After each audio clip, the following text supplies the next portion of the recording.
Well, as the lockdown continues, we will be obviously continuing to do our chats with politicians on the old remote system. With me is Lawrie Hooper up in Ramsey.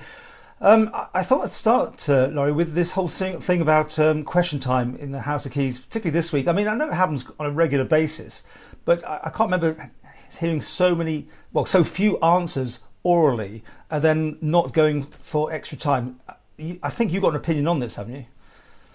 Yeah, it's quite frustrating actually. I think one of the biggest challenges I think we're facing throughout this pandemic from day one has been communications. Has been actually a lack of access to information, a lack of access to the advice and the evidence and some of the underlying information that's presented. And we do get some of it in members' briefings, but actually a lot of it really needs to be public, because the public obviously have a great deal of interest in what's going on, quite understandably. And I think people need as much information as possible to make informed decisions about themselves, about what they're going to be doing with their lives, with their businesses and all the rest of it. So it is exceptionally frustrating, I think, when there are lots of questions being tabled and we're not getting around to getting actual answers from ministers. So I mean, I've had questions rolled over week after week after week, and I know I'm not the only member with that. And from my perspective, I think it doesn't send the right message. A government that's saying we don't want to be questioned, we don't want to finish some of these question times, and I get there's a lot of stuff on. But I know I for certainly would be more than happy to have extra sittings of Keys or Tynwald if that's necessary to get through all the work. That's absolutely not a problem from my perspective, and I know that a number of backbenchers share my views as well. How does it work? I mean, you can take a written answer, can you, or you can ask the oral to be rolled over, as you say?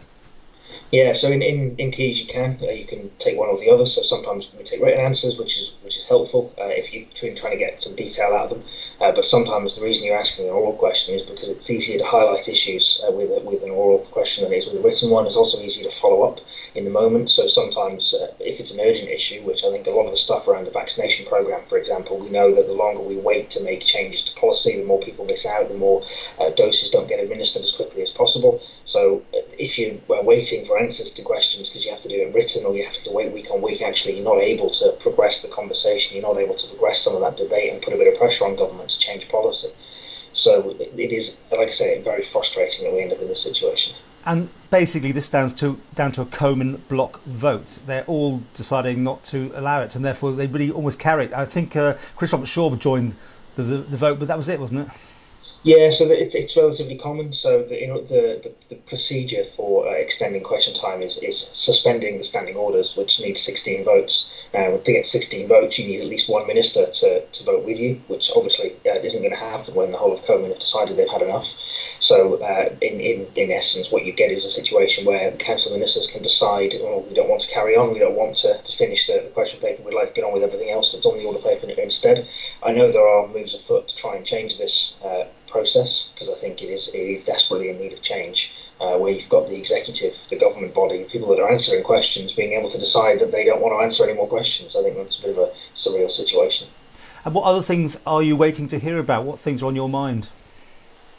Like I say, the biggest one at the moment is the vaccination programme. Is making sure that we are actually rolling that out as quickly as possible. I know we heard from Minister Ashford a while ago that the target was for 1,000 a day vaccines, and it seemed that most days last week we weren't hitting that.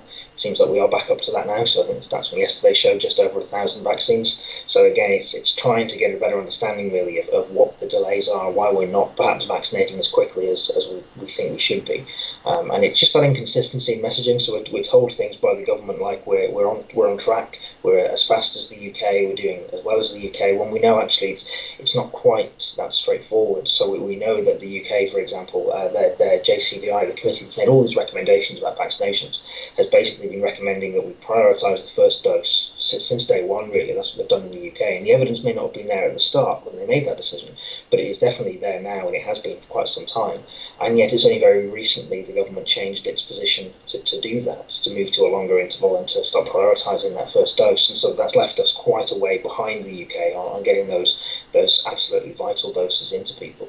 So we are getting there, we are catching up, I think, but it's that kind of gap, that evidence gap, that gap of information, and that frustration that sort of results from that, when you can see the rest of the world is making decisions and is able to move forward, and yet sometimes we feel like we're dragging behind for some reason.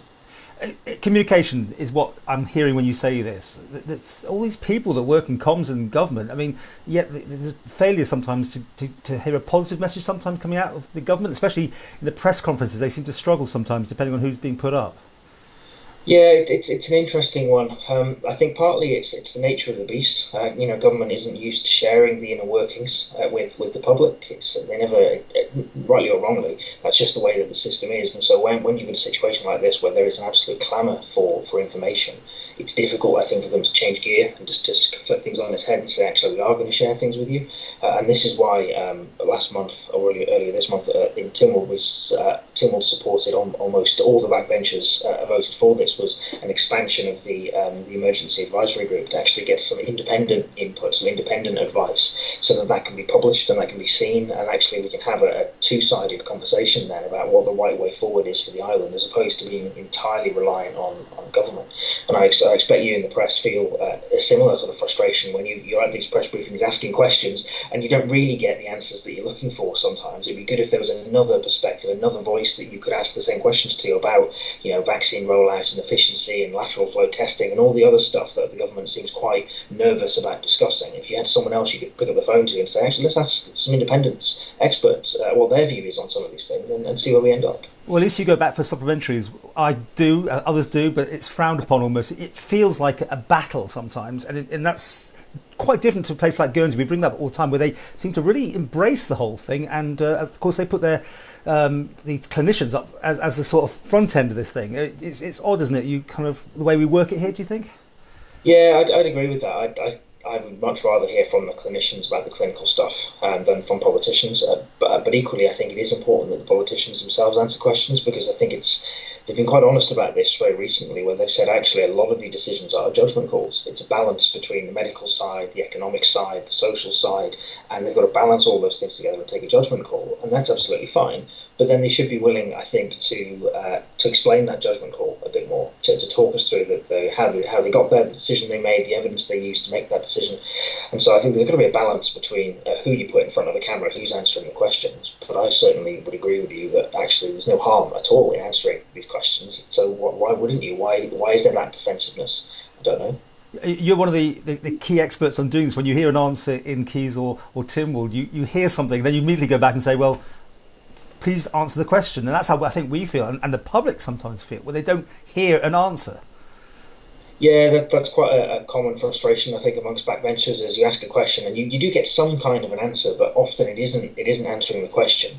Or sometimes new information will be introduced that just sort of came out of left field, and that kind of throws you a bit then, because again, this is another problem. Government obviously have access to all the experts and all the information and all the evidence, whereas we don't. So, quite often we're working off the same hymn sheet that you guys are in the press or that the public are. We're doing our own research, getting our own feedback and information from places, but it's not the same as having that direct input from the experts. And finally, you do get a briefing, or sometimes you get a briefing. Is that enough for you? Do you feel you are getting more information anyway to put you in a better position to ask more questions yourselves?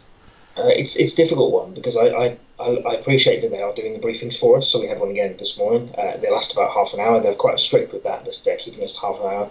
They do try and answer questions, but again, it's the same way they answer questions in the briefings or in Keys. You get some information, you get some answers. You don't really have the opportunity, I think, to sit down and engage with the professionals quite as much as I think I'd like to.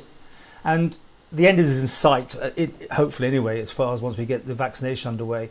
Do you think lessons can be learned about the whole structure and what we've done here?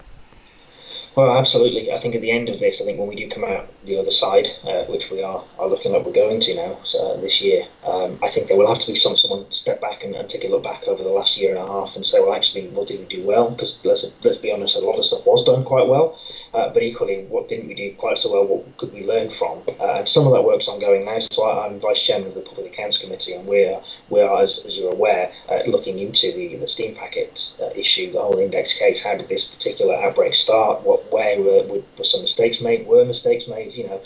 So some of that work is ongoing now. But I think at the end of the process, there'll have to be a sort of a mop-up where we look back and see what worked, what didn't work, and so that if this does happen again, we're much more prepared for it, I think. I mean, the UK is already underway talking about it, but I mean, there will be some sort of inquiry, as you say, into the whole way it was handled, do you think? I'd be very surprised if there isn't. Obviously, it'll be up to the next House, the next Public Accounts Committee to decide that. But I'd be very surprised if they don't want to take a holistic look back at what we've done and how we've done it, and see if there's anything to learn. The UK, I've seen, are relaunching their public health body and a health safety agency, so they're already thinking about the next pandemic. How do we better handle the next one that comes around? And I think the Isle of Man will have to at some point do the same. Right now, I think that everyone is so focused on fighting the fire. That's absolutely the right thing to do, don't get me wrong, but there isn't really any space or time for that. But I definitely think when we come out the other side and things start getting back to normal, that there'll almost certainly have to be some kind of requirement.